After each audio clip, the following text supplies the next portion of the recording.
You're someone with a vision for your practice, for your side hustle, and for your personal journey. But when it comes to establishing your path on how to get to where you want to be with your practice, things get a little messy. You're also someone who'd prefer to go in person instead of to groups and listening to everyone else's story. To me, it sounds like you could benefit from one-on-one consulting with our experienced practice of the practice consultants.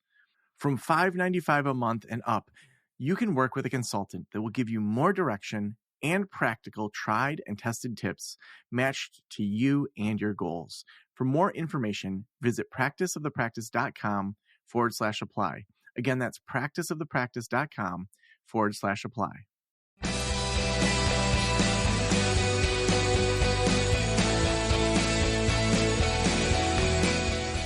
This is the Practice of the Practice podcast with Joe Sanok, session number 1239.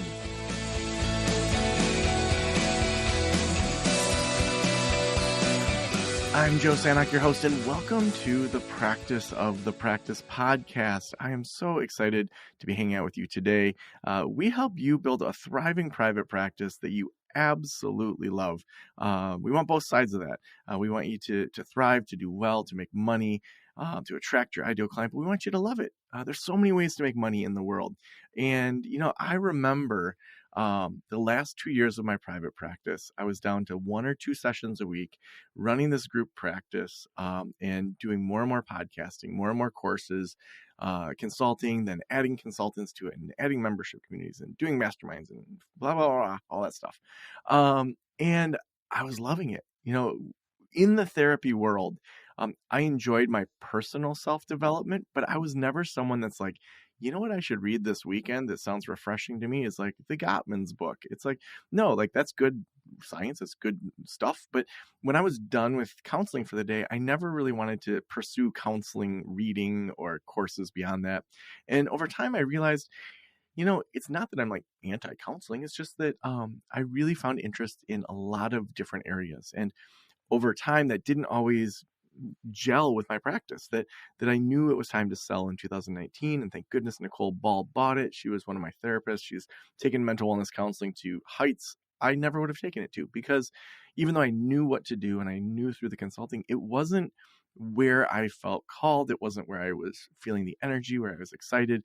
I was excited in talking to people on podcasts and to helping people dream about their impact beyond just a private practice. And I guess I say just a private practice as if that is like below, which that's unintentional. Because I think that sometimes we think that it has to be this progressive, like you're solo and then your group and then your mega group and then you launch a podcast and do TED Talks and stuff. But I do think it's a lot less linear than maybe we used to think it was.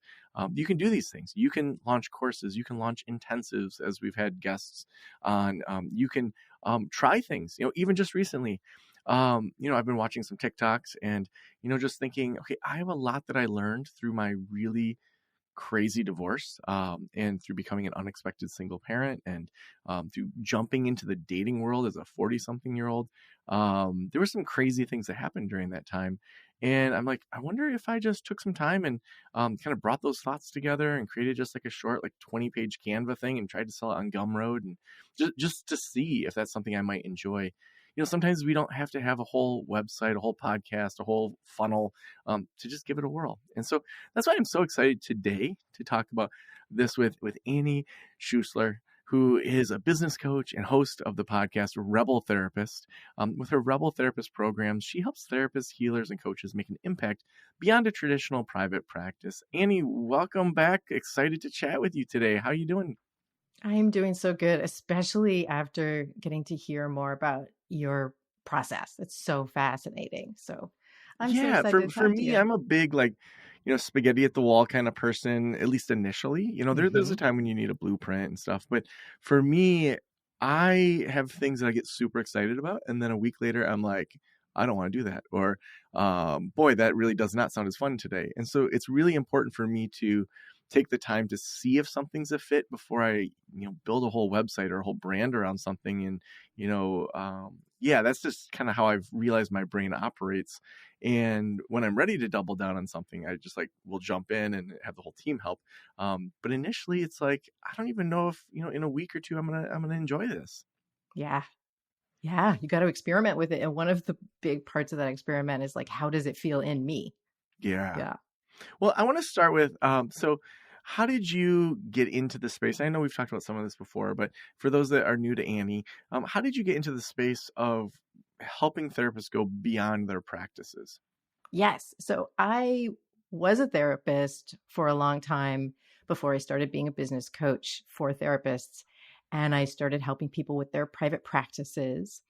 And then after a few years, I started just discovering that the projects I was most excited about were the ones where people were saying, okay, now I want to build this other thing.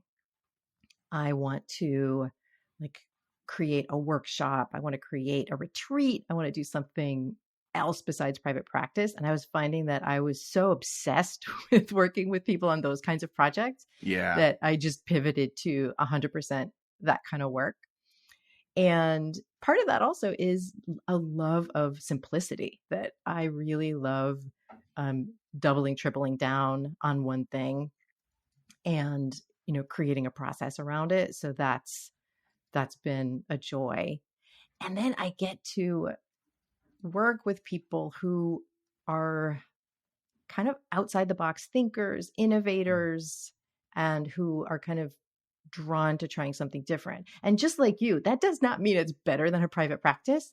It just means it's different, and having to kind of look at yourself, look at like, what are my gifts?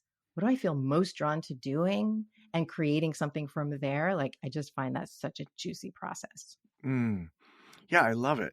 Um, Now, before we get into like your process and all those things, for those that have never thought to, and I have had a cough since November when I had COVID. So if audience, I know this is playing in the summertime. If out of nowhere I cough in your ear, we'll either edit it out or we won't. So I'm more excited about the conversation than having a clean recording. Um, because I feel this cough sneaking in, and it's just like it's almost there, but anyway. So Annie, like for those that are in private practice and Mhm. they've never considered courses, programs, like going beyond just face-to-face work in their office or online, talk to me a little bit about the potential. Sometimes we don't even know what we don't know when grad schools only said, like, here's what you can do. Like for me, in grad school, nobody really talked about private practice even. It was like nonprofits, it was CMHs. So I didn't even really realize what the potential was for private practice, let alone going in a different direction beyond private practice. So share this kind of the potential and just like what the opportunities are before we get into the techniques. Yes. Okay. So I wish I had known this too, that you can take your therapy skills, and if you're feeling like private practice is a great fit and you just want more and more clients, awesome. No problem. But if you're feeling more like, yeah, I don't know, I actually kind of want another chapter to my career or another branch in my career, then you could be working with people from everywhere.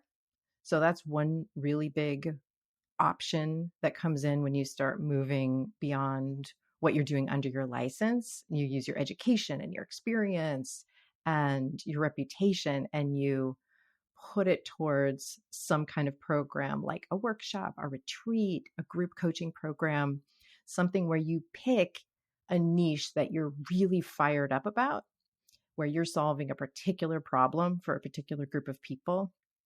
And then really the creativity is pretty limitless of what you can create for people. And you can then get to watch people walk through your really niched, outcome oriented program, and you can grow it from there. And just like you said, you like to throw spaghetti against the wall and see what's going to stick. I also really want to encourage folks to know, like, you don't actually have to know what you're going to end up with when you start, but just know there are tons of possibilities of where this could go.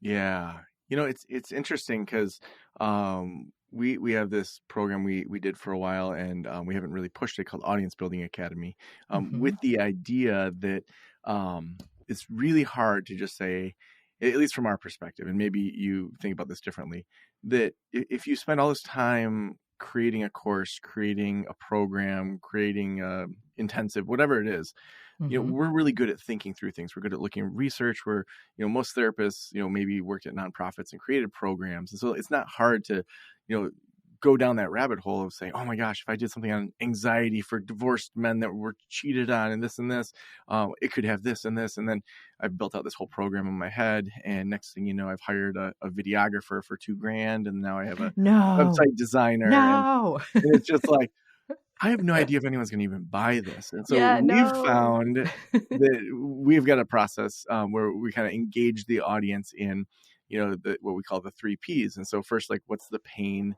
Hmm. What's the product, and what's the price? And so it's like, Hmm. getting them to talk about the pain in different ways. And that could be phone calls, it could be emails, it could be surveys. What's the product that they see that they need? And then what's the price they would pay? And then they're like designing the product for you instead of you trying to guess. Hmm. How do you think that people can throw spaghetti at the wall in a way that they don't have to even know the direction, like what you were saying? Yeah, I like those. I encourage people to first mind their memory bank of like, who are you creating this for? And Ooh. if you've worked with them as your client, you're not necessarily creating it for those actual individuals, but each one of those people you've worked with represents thousands of other people who could be a participant in your program. So you probably are sitting on a lot of data that's very deep about the people you're creating this program for. So if it were, I liked that one, um, divorced guys who were cheated on. Like if you did feel drawn to creating something like that, the process I would encourage folks to do is first, yeah, mine your memory bank about who do you already know, the deep process that they went through, and how they would have described their pain when they first started working with you. Not necessarily what they would say to other people, but what they would say to their therapist or their best friend. And what is the outcome they're most hoping for? Like, how do they wish things could be? What are they afraid of? So, really going into the deeper experience that person is having. And then if you don't already know enough people who went through that, then like if you've been working with those folks for years, you probably have what you need to go ahead and create a really simple, high quality first version of your program. But if you don't know enough of those people, yeah, like get into some conversations with folks that are open ended, listen to them talking about their problem, make them feel safe enough, which you probably know how to do, make them feel safe enough to really share what's going on around this issue, and then create something really simple where you're going to be giving a lot of yourself and test that first version of your program and go from there. And from there, you're going to get so much information about whether you love it, which is probably the most important thing, and about whether it's landing for people or whether there's something that needs to be tweaked, which there always is, that will either help them understand why this is valuable or it will make it more valuable for them. So that first round is just such a learning experience. And Mm. you learn about you learn about them, and you may learn a lot about even pricing through that first experience. Now, for most of your clients, is there a common type of thing that they're launching, or is it kind of all over the place? Well, I encourage people to start with one of a few different things. Sometimes people come in wanting to create like a membership, something where they're going to be working with hundreds of people. Those people are going to be getting value from each other and from the content. And I'm like, no, that is not where we're starting. Where I encourage people to start is either a simple, structured one on one program where it's niched, it's outcome based, it's time limited, and they're walking people through a very particular process one on one, or a short group experience that's walking through a process. That's probably the most popular one. Actually, that's definitely the most popular one of people I work with is just like a small, structured group coaching program. And then another one that people sometimes love doing is a workshop, and just starting with like a 1 day workshop on their topic, walking people through a structured process that's outcome oriented. So any of those three, I find people really can't go wrong in starting there. And it's always delivered live the first time. There's no, like you were talking about that videographer, and I Yeah. started saying, no, no, no. Like we always want to just teach it live the first time. And your second iteration, your third iteration, you could, if you decide to, you could start putting in some pre-recorded stuff. But yeah, that first one, I encourage people to start with one of those three formats. Now, how do people select that? Is it just that sounds good to me, or is there a way that you kind of run the data or the audience kind of through some decision making? Yeah. So part of it is, how well known are you at this point for this work? Are there Mhm. people who are kind of waiting for this offer? Like you've got 20,000 people following you on Instagram, and all you've been doing is private practice. People are kind of waiting for a program from you. Then you might want to start with a group program. If you're really not known for this work yet, start with one on one. And even if it's going to be a group program, start it out one on one so that you can start getting your feet wet, getting some testimonials if that's appropriate, which it often is with these kinds of programs. And then once you have been growing your audience, getting known for it, then you can transition it into a group program. And then the other thing you want to look at is, for this particular person I've made this for, do they want to be in a group, or would they rather work through this one on one? And so that might be, for a lot of the people I work with, they definitely want to be in a group. They want to be, building a group experience, because some of the healing comes from just even knowing the people in this group with me have the same problem I have.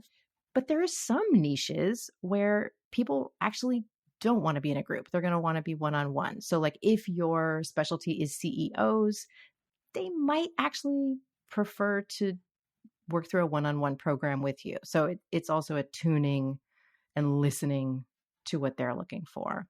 And then for Mm. a workshop, that can be a good fit when it's something that people want to make a really quick transformation, and it's something that that you can deliver pretty quickly. Then that could be a good fit for a workshop.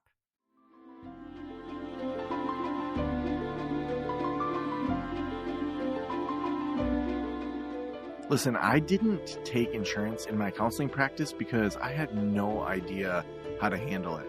The process of accepting insurance outside of a group practice can be tough, but most people looking for mental health care want to use their benefits to pay for sessions. If you're like me and you feel a little scared about taking insurance, or you just want to make it easier on yourself, and you're interested in seeing clients through insurance, Alma can help. They make it easy to get credentialed with major insurance plans at enhanced reimbursement rates. They also handle all the paperwork, from eligibility checks to claim submission and guaranteed payment within 2 weeks. Plus, when you join Alma, you'll get access to time-saving tools for intake, scheduling, treatment plans, progress notes, and more in their included platform. It's going to make it so much easier for your team, so you can spend less time on administrative work and more time offering great care to your clients. Visit helloalma.com/Joe. That's helloalma.com/Joe to get started. Now, when people are ready to launch, Mhm. do you recommend having kind of a full website landing page, like going full on branding, good logo, or initially when they're trying this out, is it let's just give it a whirl and see who bites, like a Google form that they fill out to see if there's even interest, or like that initial just like beta testing? What do you see working? Yeah, I like kind of a little bit in between those two, where, because I want people to start building their email list from the very beginning. I know one of the biggest regrets that some entrepreneurs have is, I wish I started my email list sooner. So I do actually want people, as they're creating their pilot program, to also be creating a newsletter and a way for people to stick once they get in their orbit. So I want them to build a simple website. So, I have a training in my program on, like, just kind of walking through step by step how to build a simple Squarespace. I almost said Squarespace. Ooh, that'd be a good website. Squarespace. That'd be fun. That'd be good branding. So they can just go through that step by step, not have to learn how to build a website, but just create something simple that can both house their program sales page and also a way to get on their email list. But yeah, I do not believe in, hiring a web designer, creating something really huge and robust that, you're just testing, you're in the testing phase of. So I like to have kind of a in between. Yeah. And if somebody feels like, no, I don't even want to build a website for this, I just want a Google form and I want a way for people to register for the program, totally a fine option. You could always build the website later. Yeah. So, at what point are you encouraging people to start thinking about the actual content and digging into that? I mean, is it kind of an agile process, or do we have kind of a best shot at what we're going to be launching kind of before we're pitching it to people? Like, tell me kind of the order of operations in regards to, okay, here's the general direction I'm going. I'm getting people to maybe sign up for it. How much do I have pre-planned versus have the audience help plan? How's that kind of Yeah. shake out? Yeah. I encourage people to start. So, first, we go through the niching process of really narrowing it down, even if they already know their niche, being able to really describe what the outcome is that this person is coming in for. And after that, once we know the outcome, then I encourage people to build an outline of what's going to be in your program. Some people want to build a really detailed outline, like minute by minute, this is what I'm going to teach people. And other folks want to do a much looser outcome oriented outline. Either way, as long as you've got your outcome clear and everything that you do in the process is going to be toward that outcome, you're going to know whether you want to go super detailed or whether you want to leave it really flexible. And either way, you're actually going to be flexible as you're walking through the program with people, because you're going to adjust if what you have prepared is taking people through it a little bit too quickly, or if there are questions that are unasked, you're of course going to be adding that in as you go. So yeah, you really have to be nimble the first time you're running it. So what I want people to walk in with is just an outline of, here are the things I'm going to be teaching you or walking you through, and here's exactly what you can expect, knowing, of course, I'm going to be adjusting to the needs of the group or the needs of the individual as we go. Mm. Where do people screw this up? They want to put too much into their program. So because they love the people they're working with, they want to teach them everything they know. The mistake I see often is people trying to like cram every exercise, every insight, every piece of information into their program that they possibly can in order to add more value. And then when I look at people's outlines, sometimes that's the thing I see is like, all right, this is amazing stuff. And you're actually going to be making it more valuable if you can pull it back to teaching just like one or two really important things in every session rather than five. So it can be counterintuitive a lot of times for therapists, especially because they know so much stuff that's so valuable. It's counterintuitive that them being willing to pare it down and kind of curate what's in the program makes it more valuable, not less. Mm. And are you using or encouraging people to use AI in any part of this process? I'm not. So I am totally, I am not against it.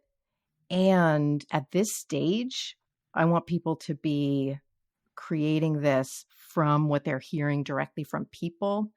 And then if they're using AI to kind of zhuzh or organize and that's helpful to them, awesome.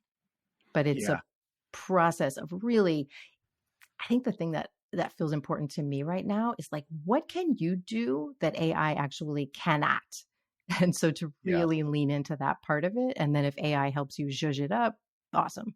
Yeah, I think AI can be helpful for, say you have a working title and to say, hey, Mm-hmm. I want you to act like a SEO expert, or hey, I want you to act like a Gumroad expert or a Teachable expert or whatever.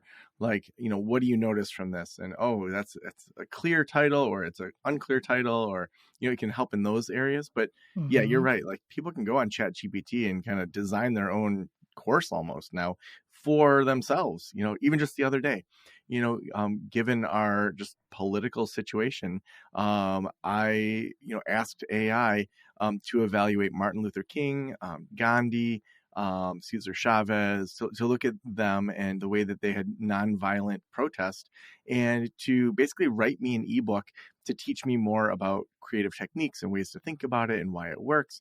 And so it gave kind of a rough draft, and I said, give me like, kind of 7 chapters. And I was doing Mm-hmm. this all with the verbal version of Chat GPT.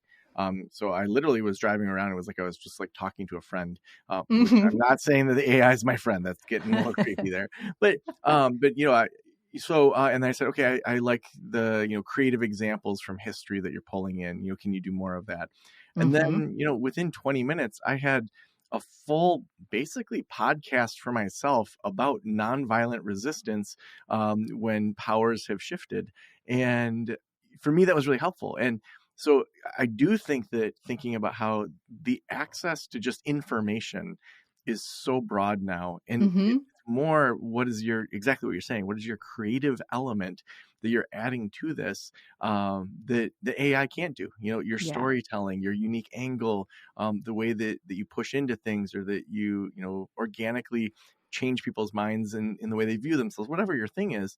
To me, you're absolutely correct that if we're using AI to kind of help with what's already there, that's great. But if we're like, hey, I'm going to make this whole course with AI, like, well, then AI is just going to replace you and do that for free or cheaper than what you could ever do it for. Yeah, absolutely. A lot of times the people I'm working with they've discovered something in their sessions or in their own personal process that's driving them to want to create something new. And that being the source of their program, that's something that's going to make it really different than something AI could create. Like Samantha Fox, the lesbian curiosity coach, she's got a program, Unbox Yourself, and it's specifically for women who are realizing later in life that they're not quite as straight as they thought they were. Mm, And that's her story. And she knows it so deeply and in such a rich way. She knows the process that she needed to go through. She knows the process that she's walked so many queer women through, that getting to be with Samantha, walking through all of those actual life lessons, like there's nothing that could replace that. yeah. It almost makes me think of like if someone goes and sits at the feet of a guru. Hmm. Um, that's not, even if the same thing is said by AI, that Hmm. there's something about that presence. And so, like sitting with Samantha, or sitting with you, or sitting with me, or sitting with anyone, that there's just a wisdom that comes intuitively from those life experiences. And when you can align your own life experiences and thoughts with your audience, like that is something that AI just won't be able to compete with. At least I hope. I think so too. And this, even before AI, and I know you've agreed with this too, Joe, that like people are actually more interested in paying for a process and experience, walking through it with a guide more at this point than I think they're interested in paying for information. And so I think this is great news. If someone's listening who's completely burned out, it might not feel like great news. So just like sit with it for a moment. But like, are, I don't think passive courses are really the way to go for therapists, where you're completely hands off, like you create a course and then walk away and hope people will buy it.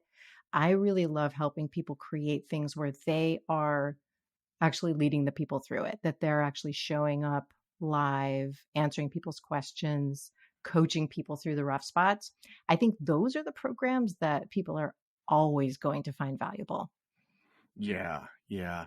Well, and I think it's one of those things where, just it's more fulfilling too. We're Mm-hmm. so far past the information age, and Yeah. we often say here we're here for implementation, not information. I love And that. for Yeah. our consulting clients that get that, um, Mm-hmm. it's like if it takes me 5 minutes to help you have a breakthrough that makes you 20 grand, like it Yes. doesn't matter that it took me 5 minutes. It's like that Yes. old thing where the guy man or woman comes into the nuclear power plant during a meltdown, just Mm-hmm. pushes the button and then charges them $1 million. And they're like, that took 10 seconds. And it's like, well, but I knew which button to push. And Yeah. so like even just this morning, I had a pre-consulting call with somebody, and they had emailed ahead of time and said, what are the rates per hour? And I said, well, we don't really do it that way. We do a package, and if you have a very particular question, maybe we can have just a session or two with one of our consultants. But usually it's more complex, so we're looking at a package for 3 to 6 months, that's more inclusive than just like the hourly. And so I already knew Mm-hmm. there was some skepticism there and some convincing that, to me, I'm not gonna, if you're not convinced on your own when we're talking at that point, like, yeah, whatever, like maybe we're not a fit. And then when we Yeah. talked, it's like this person had so many things going on with a mega group practice that if we had made one change and raised their income by 1%, they would have made $100,000 next year. Like they were Yeah. just like doing it at such a scale where they needed just a couple switches. But then at the end, it was just like, even before I finished talking about the consulting plan, they're like, how much is it? And I gave the price, and they're like, oh, that's too much for 2 meetings a month. And it was just like, in the past, I would have felt like, oh, maybe I should lower my prices, or maybe I should whatever. But I've found that those clients that from the beginning you feel like you have to convince, then in the consulting are kind of second guessing the consulting. They're not trusting the process. They're like, what am Mm-hmm. I paying for? Mm-hmm. Versus, those perfect fits that are like, we know that you're going to give us several gold nuggets in a session, or your consultants are going to, that we can take huge action on. They have just like better outcomes. And so I think that idea of just alignment and of just saying, yeah, you aren't a fit for us. That's fine. Like go find someone that's cheap and that you think is going to help you. So that confidence takes a bit to build, though. Yeah.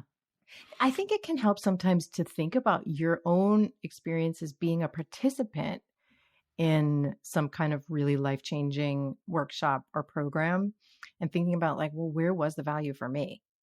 Like I took a program from Deb Benfield, which was cool because she had been my client, built this program. Now I took her program, and it was about the kind of intersection of pro aging and body liberation, Mm, where she's just like one of the best leaders in that space. And so I took her program, and she had a lot of great information that was well curated, but the ability to just like ask her a couple of questions during the program and hear her answer other people's questions, that was the life-changing part, where yeah. she was able to answer a question I had about junk food and kids, because I've got two kids who sometimes eat junk food. And You're not a bad parent, Annie. I know Mine do it too. I'm an awesome parent, and my kids sometimes ingest things that are like, oh, Jesus. So I asked her a question about that, and she was able to answer it probably in 30 seconds in a way that completely changed the way that I handle food with my kids for the better. Well, I gotta know So, what the 30 seconds is now. I'm a dad of two kids, and raising 10 and okay. 13 year So olds. What's the answer? Well, I had this big concern about, this junk that isn't really food, and like, fearing for their health around eating this stuff. And she was like, "Yeah, I get that. I totally hear you." And research shows that not your kids in particular, but just, any kids, one of the biggest long-term health risks that they face is eating disorders. So, Mm, if you're able to bring a spirit of openness, curiosity, no bad foods, you're actually really protecting your kids against eating disorders in a way that, if you're super controlling and if you're talking about bad foods or, badness around food, you may actually be putting your kids at risk. And I was just like, mm, I think I've read that before, but hearing you, a smart person who I trust, say it so clearly, I got it. yes. So I mean that would have, if that was the only thing that happened, that would have been more than the value I paid for the program. Oh, so awesome. Well, Annie, Hmm. I know we could just keep going, and I'll definitely have to have you back. But if every private practitioner in the world were listening right now, what would you want them to know? I would want them to know that the thing that they wish that they could do, the way that they wish that they could be working, is very likely possible. Yes, love that. Annie, if people want to connect with you, if they want to join your programs or just learn from you, where can we send them? Yeah, thank you. This has been so much fun, by the way, Joe. They can go over to rebeltherapist.me. Awesome. Rebeltherapist.me. Annie, thank you so much for being on the show. Thank you, Joe. I just love conversations like this because, sometimes we can just get kind of stuck in our version of what our businesses are, whether that's a private practice or in my case, podcasting and other things. And just to, kind of go back to saying, are there different kind of courses that I could launch? We've got our membership community for people from the second they want to start a private practice all the way through selling their practice, where I'm now representing people as a business broker, start to finish, that whole life cycle of a private practice.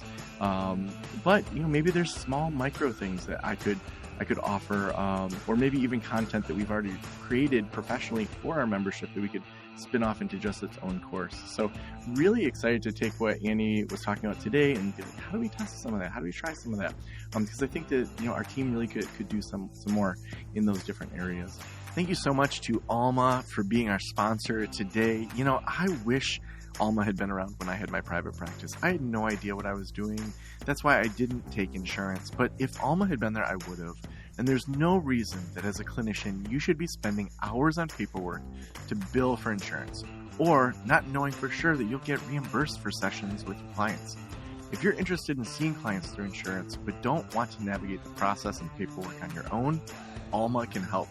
They make it easy to get credentialed with major insurance plans at enhanced reimbursement rates and a guaranteed payment within 2 weeks. Visit helloalma.com/Joe. That's hello, ALMA.com/Joe